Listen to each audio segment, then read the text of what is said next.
1951 সালের পর জন্ম নেওয়া পেনশনভোগীরা একটি কম পরিচিত নিয়ম অনুযায়ী তাদের পেনশন পটে অতিরিক্ত 694 পাউন্ড পর্যন্ত যোগ করতে পারেন। তবে এর জন্য পুরো 1 বছর পেনশন নেওয়া বিলম্ব করতে হবে। 6 এপ্রিল 1951 বা তারপর জন্ম নেওয়া পুরুষ এবং 6 এপ্রিল 1953 বা তারপর জন্ম নেওয়া নারীরা যখন স্টেট পেনশনের বয়সে পৌঁছাবে, মানে বয়স 66 বছর হবে, তখন তারা নতুন স্টেট পেনশন পাওয়ার যোগ্য হন। এর আগে জন্ম নেওয়া ব্যক্তিরা পুরনো বেসিক স্টেট পেনশন পান। তবে 66 বছর বয়সে পৌঁছানোর সঙ্গে সঙ্গে পেনশন স্বয়ংক্রিয়ভাবে চালু হয় না, এর জন্য আবেদন করতে হয়। সাধারণত পেনশন বয়সে পৌঁছানোর 2 মাস আগে department for work and pensions একটি চিঠি পাঠায়, যেখানে জানানো হয় আপনি পেনশন দাবি করবেন কিনা বা বিলম্ব করতে চান কিনা। যদি আপনি বিলম্ব করতে চান তাহলে কিছুই করতে হয় না। পেনশন দাবির আগ পর্যন্ত এটি স্বয়ংক্রিয়ভাবে বন্ধ থাকবে। এই বিলম্ব করার পদ্ধতিতে আপনি আপনার পেনশন পটে বাড়তি টাকা যোগ করতে পারেন। 1 বছর বিলম্ব করলে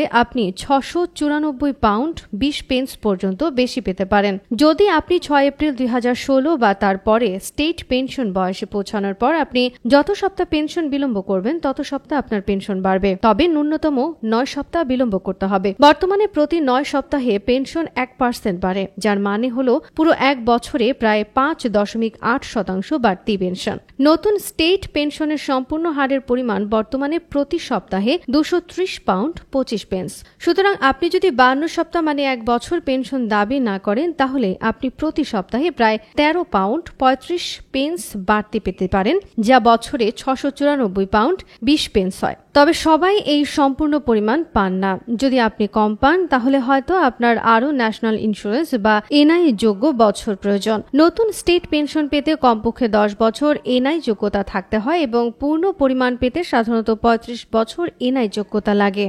ডিডব্লিউপি জানিয়েছে নতুন বাড়তি হার অনুযায়ী যেসব পেনশনভোগীরা পুরনো বেসিক স্টেট পেনশন পান তাদের সাপ্তাহিক পেমেন্ট 169 পাউন্ড 50 পেন্স থেকে বেড়ে 176 পাউন্ড 45 পেন্স হবে, যা বছরে বাড়তি 360 পাউন্ড।